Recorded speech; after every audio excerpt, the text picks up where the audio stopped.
هفت شد که زد. من زدن اول 7 که سانی اینه برده زدن. این ساکن شهر اسفره ادعا دارد که مأموران میلیسا پس از یافتن جسد برادرزاده‌اش او را 7 روز بازداشت و گویا برای اقرار گناه شکنجه کردند.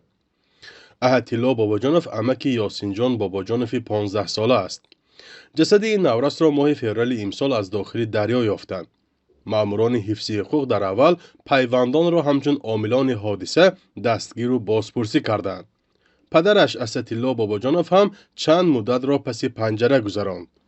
یه ابلکت آمده سانه گابز بودن که سانه نشان داد بروور. نه بروور اصلا بود. بازداشت کرده مادرش 7 روزه آبشی هم میختن.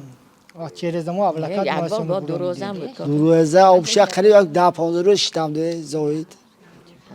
در اداره کارهای داخلی اسفره گفتند که پرونده مرگ یاسین جان حالا در اختیار دادستانی است و بناهن هیچ شرح ندادند.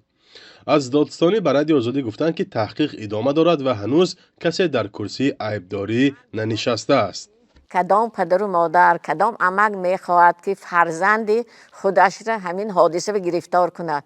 اگر مثال بچه تا می باشدم یک شل باشدم پدر و مادر میگوید که این دختر برامو تبابت کنم میگوید کی دلش میشد؟ در همین حال به گفته شخصان نزدیک به تفتیشات چند ساکن محل و همدرس و معلمان یاسین جان نیز درباره حادثه دیده و شنیده خود را گفتند. در ماه فوریه امسال در شبکه‌های اجتماعی خبر پخش شد که یاسین جان باباجانف 15 ساله ناپدید شده است و پیوندانش او را جستجو دارند. سپس خبر مرگش نشر شد.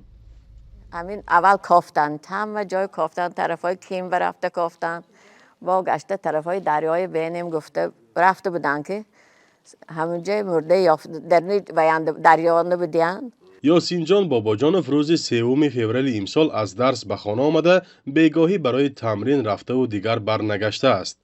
پگاهی آن روز دوچرخه‌اش را از کنار محله اشان یافتند و روز 5 فوریه جسدش را در داخل رود دیدند. به نقل شاهدان جسد یاسین جان 15 ساله را تقریبا از همین موضع رود اسفره دریافت کردند و در این فصل عادتاً نورسان در جوی رودها آببازی نمی‌کنند. محض همین حالت در ذهن آدمان سوالهای زیادی را به وجود آورد که چی باعث به این حال افتیدن و به مرگ دچار شدن یاسین جان گردیده است.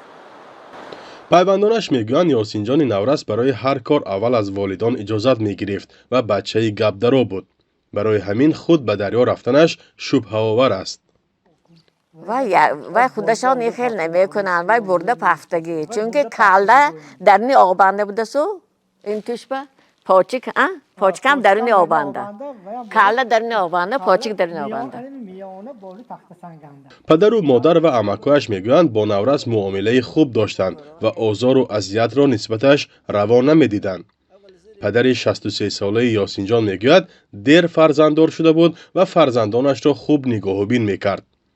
وزارت کارهای داخلی میگوید سال 2025 در تاجیکستان جنایت آدمکشی و سوء قصد به کشتار کم شده است. اما موردهای مرگ مرموز به خصوص در ولایت سوخت در 2 سال اخیر سر و صدای زیاد برپا کرده‌اند.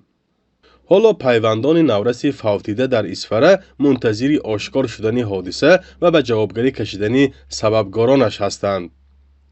فرزان محمدی، رادیو آزادی، شهر اسفره.